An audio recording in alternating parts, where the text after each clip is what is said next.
We acknowledge the Darug people of the Eora Nation as the traditional owners of the land we work on. We pay our respects to elders, past, present, and emerging. Always was, always will be.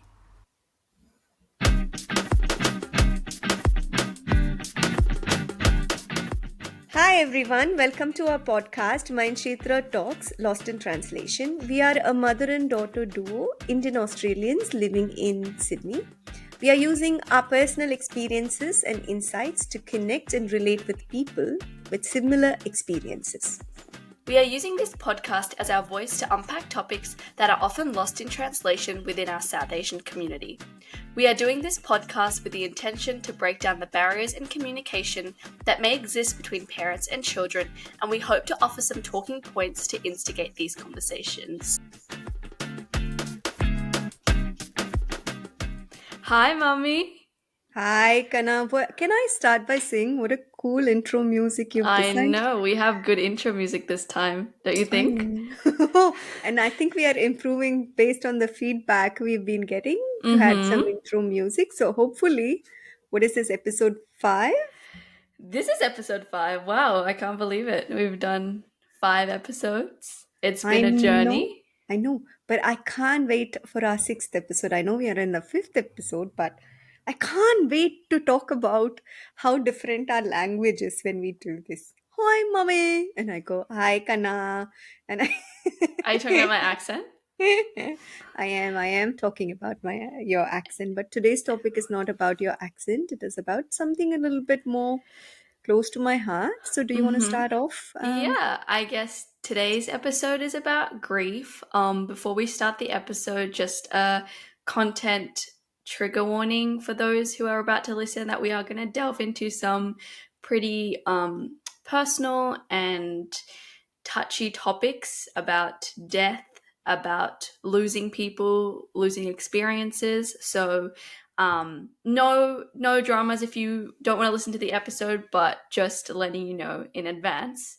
But yeah, let's continue. I mean, Mummy, you're pretty decked up today for an episode about something that's kind of not happy, shall I say? You look Yeah, pretty fancy. I look pretty fancy. And thank you for noticing that I look pretty fancy. I'm actually wearing my mummy's sari, my Oh, mummy's jewelry, yeah. my earrings. Yes. Just wanted something of my own. Yes. Um, You wanted something and of your own, so you wore your mummy's jewelry. Yep. Yep. No, I wore something of my own in terms of the earrings, and I'm wearing Oh. my mummy's sari and my mummy's necklace and my Mm-hmm. mummy's. This is my bangles. It's not my mummy's bangles. Mm-hmm. So I have been thinking about this concept of how grief looks Mm-hmm. and how should one be grieving as well, because there is Mm-hmm. this general concept. You're right. Grief is a very, very heavy subject, and so Yeah. when and it is very close to my heart because I have recently lost my amma. Yeah, I Uh, mean, like, we just had Mother's Day a while ago, and I know when this episode releases, it will be like quite a while after Mother's Day. But yeah, I guess having Mother's Day is very special to me because it's a day to celebrate you. But I know this was your first Mother's Day without um, your mummy party, which is my grandma. And yeah, like, do you want to talk more about that and what it was like to process that? Because I feel like grief has waves. It's like the ocean where it comes really big once and then there's like a small wave. And I guess Mother's Day is like a big wave. So, for me, it was very interesting on how I viewed it and how people viewed it as well. So for me, thank you for acknowledging that it was my first Mother's Day after my mum, Amma, died. Um, she was a very, very vivacious one, very young at heart. She loved to dress up, and she would be the first one on any celebrations to participate in a dance, go this. So she was a very active kind of a one. But I also shared a very complicated relationship with it. So grieving becomes a little harder. But to answer your question, I was surprised that a lot of people closer to me actually even forgot that I had lost my own mother and behaved as if it was a normal day. So that stung a little bit. Um, Again, Mother's Day is a very Western concept, and people don't understand in which families what they kind of celebrate or not, right? I knew that my mother liked all these attention and she loved to be wished and she would, wait for that acknowledgement. So it was a little bit harder for me because I was missing her and I was missing her presence. Um, and it was nice to be acknowledged as a mother itself, but it also was very, very bittersweet. It was also nice because the other party was here. So it was good to kind of acknowledge and hold that in space, but it was very tricky for me. I didn't want to cry and upset everybody because crying is still considered A very weakness. upsetting, a weakness, and crying is still considered as like you haven't moved on. And I kind of feel like there can be different ways in which you can express, and just like how laughter is, crying is one way. So I could not, I had to hold my tears back or not talk about it to anyone for this thing of I shouldn't want to upset, but I also was happy. So it was a mixture Why of were a you day, happy? that because I was getting celebrated, Oh. and that you have to celebrate and rejoice life, and Mm-hmm. um it's such a nice day, isn't it? Mm-hmm. But it does sting a lot, and you're right, grief is never mm, grief never happens when you expect it. Yeah. One such incident which comes to my mind was we were very, very recently. So my mom passed away. So it is June 2023. My mom passed away last September. Mm-hmm. And a couple of weeks back we were hosting a party at our house or something like that. And Yeah, I was was it the my birthday like after? I think so, something. We were hosting a Mm-hmm. couple of people, and I had the most busiest week. Mm-hmm. And I was running errands and I was completely okay. Like I did not have a single thought of her or that I was missing her or she passed away or nothing. Like I was going about my day, I was so busy. And then it was a very, very normal mundane task. Appa asked me to go to an Indian store and get something, and I just rushed out of the car. Like I was not even properly dressed. I think I was in my PJs. I dressed out of the car, went into this Indian store close by, and where they were playing this loud music of a bhajan, which my mum used to say that What's a budget? a bhajan is like a spiritual recital, like how you have Like hymns and hymns, stuff. Yeah. hymns and stuff. It's called in Tamil. It's called Kanda Shashti Kavasam. It might be very popular in the Tamil culture. It's a we call it shloka. It's a hymn about Lord Murga. Murga is one Mm-hmm. of the gods, and Mm-hmm. it talks about how if you make him your god, you'll be saved from different things. Uh, and it's like something I've grown up listening to, and something my mum used to say a lot. She used to recite it a lot, and it's got a certain vibration and reverberation to it when it is like really loud. The Indian music, it's got a certain thing to it. I entered the shop, and I did not know why I was standing in the spice rack, and tears were flowing down my eyes, and I was shaking, and my mind couldn't catch up what was happening to my body. Like, why was tears flowing? And I was like shaking and sobbing. A minute ago, all I wanted was to remember, like, I had to get these two things. And then a tiny slither of memory hit me that this was something my mom Mm. used to say, and that she's no more. Yeah. It's like reality like hits and like it's like a truck, like it's like you get hit by a bus and it's just like because you have so much distraction and it's like it's almost your brain tricking you and it's just like the littlest thing or like the smallest memory can just like trigger you. Yeah, and can you imagine a grown woman Crying in the middle of a shop. crying in the middle of a shop, like not just crying, like sobbing Mm-hmm. uncontrollably, looking at the spices Mm-hmm. with and sorting through the spices and getting the spices I know, and Mm. like By this time, I had snot and I had the kind of thing. And I was so embarrassed because I just couldn't stop it. What was really, really, what went really, it is funny as well as I recall this, but Mm, at that time it was so shocking for me because I paid the money somehow, closed my face, and I ran to the car and I just collapsed on the seat crying, like uncontrollably shaking. And Appa went, he couldn't understand what had happened. Here he had dropped a female who was just talking about all the stuff. And then suddenly she was uncontrollably crying, and it's scary for the people around you, and I couldn't get my words out. So grief can be like that. And there is this, and often people who look very put up, and again, I wanted to make a point. You never know what is going on in their mind. And I, because we are going to del, and I know when we were going to record this episode, you came and told me, and my face like kind of dropped, and you said we mm, never have to do it if you don't want to. yeah. And I said no, I'm going to do it.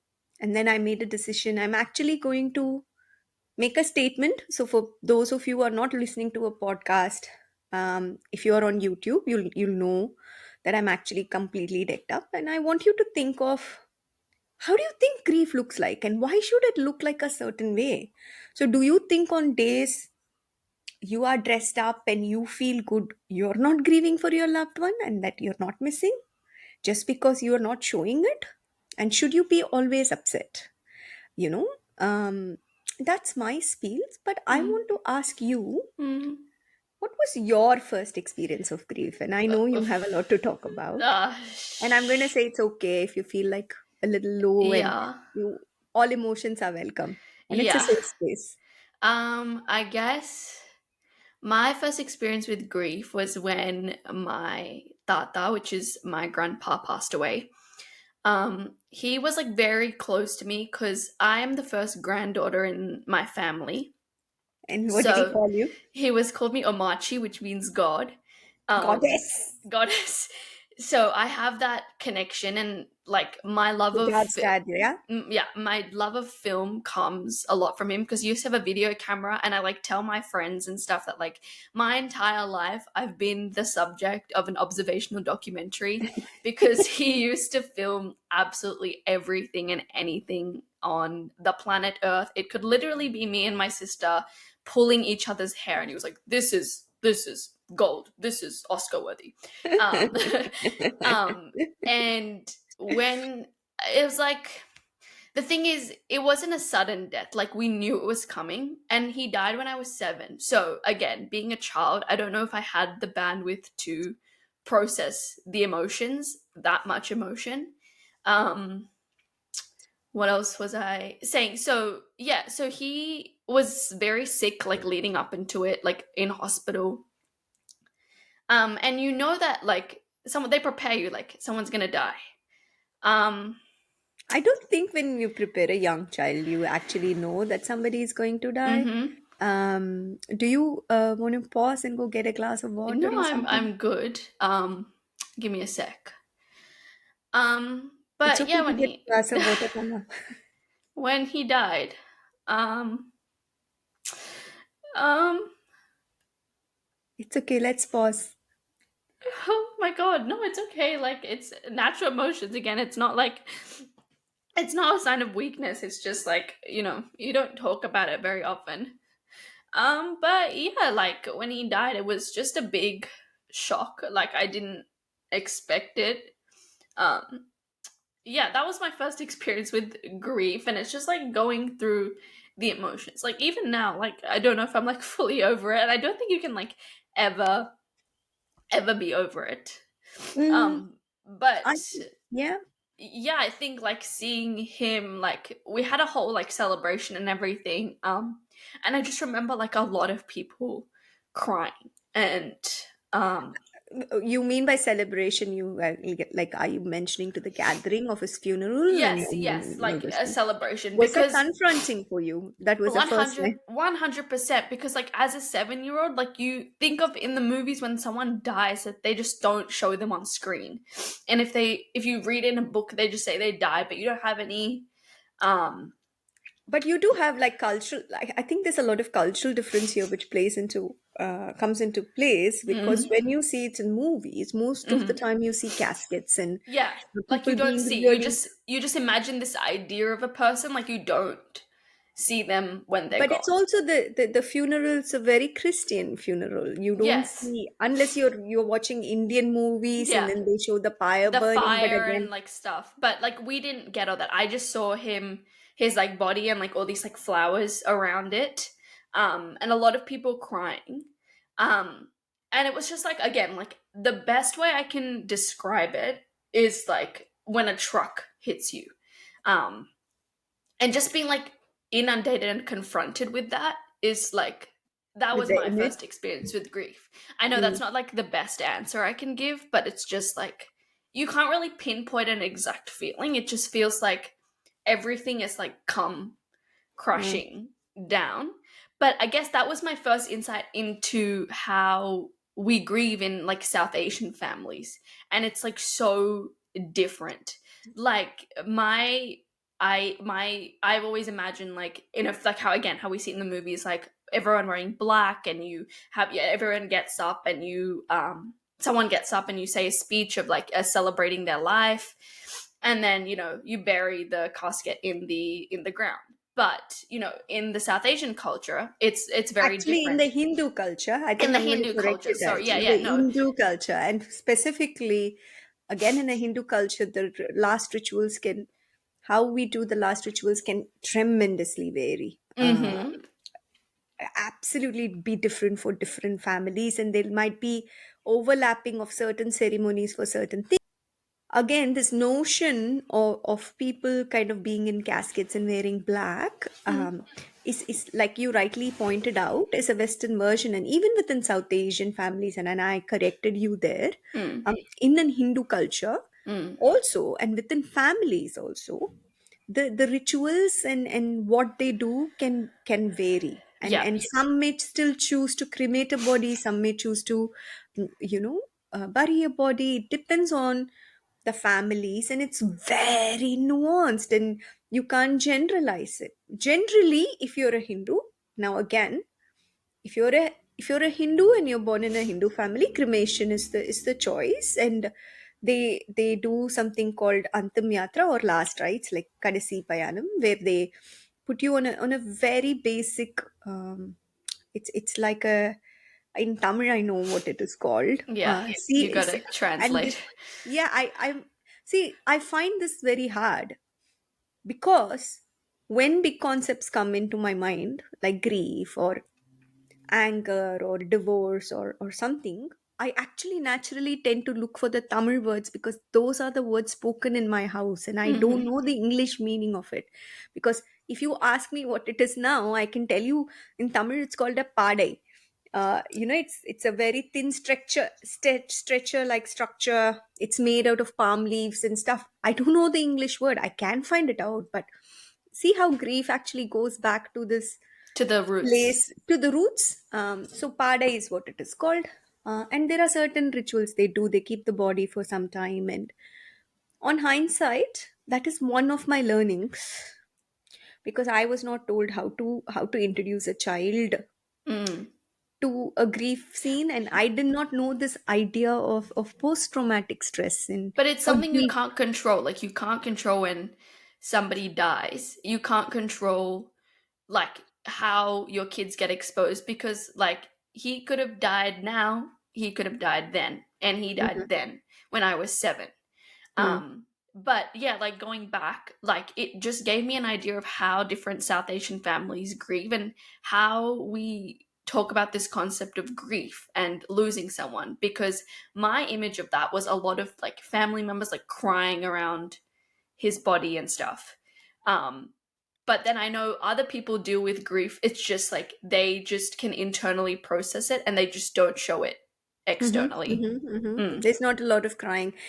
There was a lot of crying, and then there was a lot of celebration and talking, and a lot of family members being together. So it was so confused. I remember for you it being so confusing, because you didn't know, is this, why is everybody like?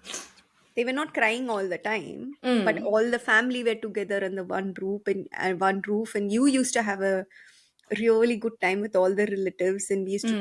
talk and eat and talk and eat, and eating was a very big process Eating of was a daily. very big part. But what I found the funniest at the time was after all the crying, there was a period of laughter. And I was like, why are we laughing? But when I joined in the discussion and listened in, they were laughing about all the funny things he used to do. And like, oh, remember he used to follow us around with the camera? Like, how annoying was that? But, now we have all those videos. They're immortal, those videos. We can watch them whenever we like. Um, and we were laughing and celebrating the person he was. Mm-hmm, Yeah. mm-hmm.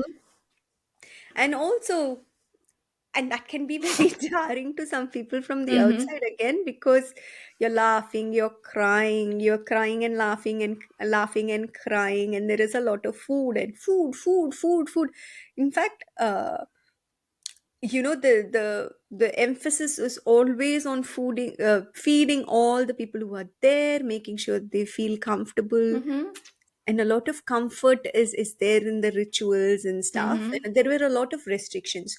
One thing I kind of would like to address in a South Asian culture, which I found a little hard, um, when it came to my, the responsibilities of a son and a daughter in the grieving period, which I did not Yeah. agree. And that kind of caused a lot of internal conflict for me, because when my Mm-hmm. father, so again, it's a very nuanced thing, and I'm not generalizing. So if you kind of feel like I can't follow what she's saying, I'm more than happy if anyone wants to hit me up after this, hearing this conversation, to ask more. Again, I'm not talking on behalf of anybody, and I'm only sharing my own experience and my own ideologies here, and connecting back to the bigger concept of equity between sons and daughters. In a South Asian family, or in the family I grew up in, and in a Hindu family, the mourning period varies between a son and a daughter. Yeah. Okay. And I found it very annoying and a little bit hard to process it. Though you don't, nowadays, a lot of my peers say I am not going to accept that. But the expectation for my mother's generation, or who didn't question it, was, if you are a daughter and if you have lost a parent, your mourning period is only, like, you can, like, your mourning period is only up to 10 days. Okay. But if you're a son, and your son and the daughter-in-law, their mourning period is for a year. Right. Okay. On the other hand, if I've lost my father-in-law, who is somebody I've just met after marriage and made a relationship with because I married their son, Mm.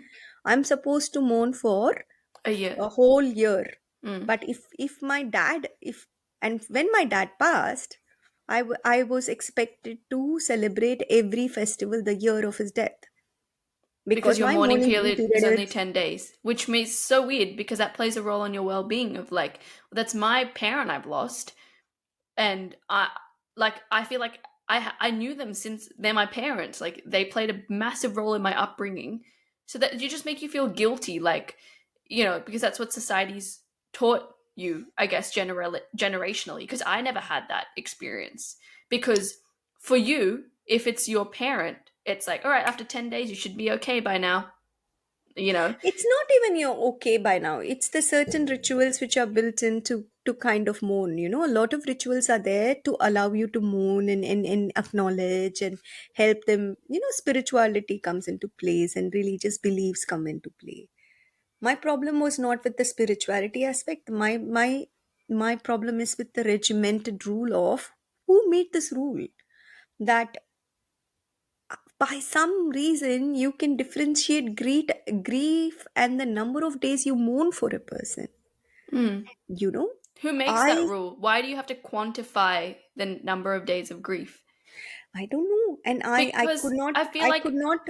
Sorry. because I feel like looking at the generation, because it's a generational podcast, I feel like you've taught me, regardless of your relationship with that person, you can grieve for as long as you need to. You can, if you knew that person your entire life, and or versus a person you knew for a month, they could have the same effect because that's just how you clicked with them.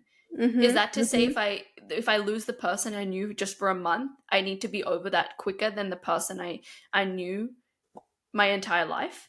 Like, who No, dictates that? I think when it comes to patriarchal society, a lot of things were formed. Another thing which happened for me again was I was not allowed, or women are not allowed to go to the cemetery.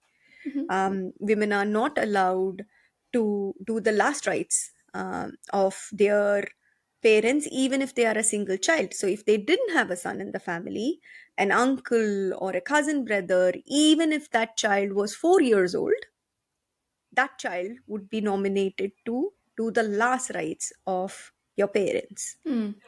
which is, I think it's harsh, sickening, and it's changing in a lot of places now that modernization is happening, and we don't have these things where funeral homes have this ability to do electric cremations and stuff. It's much more sanitized, much more cleaner, and much more safer for the women to go. Or even if it was not safe, reiterating patriarchy when even in death I had a very big problem to that. And when my dad passed away and my mom was besides herself because it was quite sudden, he was recovering from pneumonia and suddenly passed away due to a heart attack, and I was here in Sydney.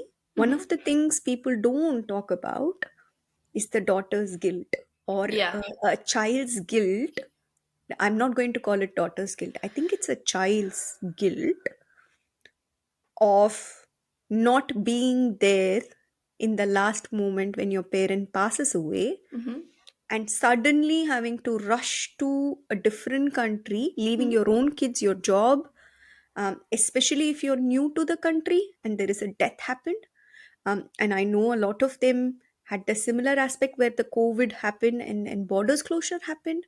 That complicates it even much more because you are so guilty. There is a lot of shame. I had a lot of shame. I might even go to say not even like a parent, like anyone who is so close to you, you lose them. In terms of well-being, there's just guilt that comes to it. There's guilt of, why am I crying, why am I feeling this way? Oh, a guilt of like, oh, I should have told them this, and I should have spent more time with them, and I should have done this, and I should have done this, and I wish I told them this, and I wish we did this. But you can only do so much in your control. You can only do, with the knowledge and resources that you have, you can only do what you can. Mm-hmm. And I think when we associate guilt, we don't allow time to just isolate the grief on its own. And, we just make it worse than it already is. Mm-hmm. Mm-hmm. Mm. And a lot of factors can complicate guilt. I think for migrants, living away and not having the last ability to see, view, tell, Hmm. closure plays a long role. I feel every piece of grief is like this grain of sand, and it keeps building and building and building and building and building. Like loss of relationships can be one grief, loss of friendships can be one grief, losing a job can be, you could grieve for that. 100%. Losing like an idea of whatever you thought you had but you couldn't, and some people lose limbs or some people have accidents in their life. Lot of different things can add grief, but Yeah. sometimes we don't acknowledge them all and put them into grief. We only acknowledge losing a person as a grief. And even in losing the person, we start categorizing as, oh, you've lost somebody close, or you've lost somebody far, or you shouldn't be grieving too much. Come on, why are you doing this drama? You knew them for only 3 days. Or you know or even if you lose a pet, oh my god, I can't Oh even my imagine. God. Can you imagine like the different things of a thing? And in Hmm. COVID, what had happened is a lot of us lost the sense of control. We lost a sense of control. We lost a sense of connection. Grieving that sense of connection, I feel like that wasn't even touched on. It's so like my heart goes out to everybody who lost somebody during COVID. But I think we also didn't give time to process. We didn't have that sense of connection that we do when we see each other face to face. And I think that's where why a lot of people are experiencing mental health issues, and everyone's well being was affected, because there was that grieving period. We were grieving. We were in a grieving period of not having a sense of connection with your friends, with your family, with your partner, you know? And like, I feel like that wasn't even talked about. At least I didn't think it was. I don't think we like to talk about grief as a society itself because it's unpleasant. Mm. It's uncomfortable. It's very awkward. Hmm. And it opens up a place in you where you have to be vulnerable and show the other person that there is strength in it, because as a whole society somewhere we are all hardwired to think that crying is bad. Crying Even is a now, weakness. yeah, even now, I'm just reflecting on a few minutes back where you welled up and I told you, instead of continuing, to pause. Then I said it's okay, and you said no, it's okay, I'm sorry. But why do we apologize for tears? We never say sorry for feeling happy. Why should we apologize for the tears? We don't need to. We just need to say, like, this is how I'm feeling. In this, it's valid in the same way you're feeling excited about something. Grief is also a valid emotion. And you are not in a place, you don't have the right to dictate someone else's validity for grief. Like, you can't say just because it never happened. Like, I think, the, uh, you can't say that um, just because this never happened, or like just because you didn't know them that well, you're not allowed to grieve them. Like, you cannot dictate that. Yeah, I think that's a good takeaway message. And also that grief is very complex, and grief, Mm-hmm. just because you look at a person, and again I just made a visual kind of representation of that. Just because I look a lot put up in, um and I look like everything is going okay on the outside, it not necessarily be the same. Like, it I may not be okay on the inside. And grief does not have to look a certain way. Mm-hmm. Grief can look in a lot of different ways. Like, it I can might come up even as go to anger. add that just because, you could be grieving, but grief hits everyone differently. You shouldn't make someone else feel guilty about, oh my God, you're happy. Like, are you not sad? You just lost this person. But you don't know what's going on in that person's head. They could have not processed it. They could be thinking about, the happy things. They may be avoiding the confrontation. We really don't know what is going on in someone's head. And then the same way we look at crying as a weakness, we can't look at happiness as a weakness in terms of grieving, because everyone grieves in different ways. Like, even with my family, when Party passed away, you have me who was like a wreck, a nervous wreck, but I know other people who knew her. It seemed like it didn't even react to them, like it didn't even come to them. And on the surface level, you could like go at them and say like, "Oh my God, you lost this person in your life. Like, how are you not upset?" But you don't know when it's going to hit them in the same way it hit you a while after it happened. Yeah, because sometimes you need to take care of a lot of logistics and you have to stay put, and you can't allow yourself to, you know, and I also was a witness to a lot of things which I can't share here on this platform. And because of her illness and stuff, sometimes you are in a very existential place yourself, and you can be in shock, you can be in denial. There is a lot of concept and a lot of books when it comes to grief and the stages of grief and all that. But the way I see grief is like this: it's a shade which gets on you, and it's like this. Consider this like a tattoo, right? As years pass by, it might look like the shade has become really lighter and it is faded.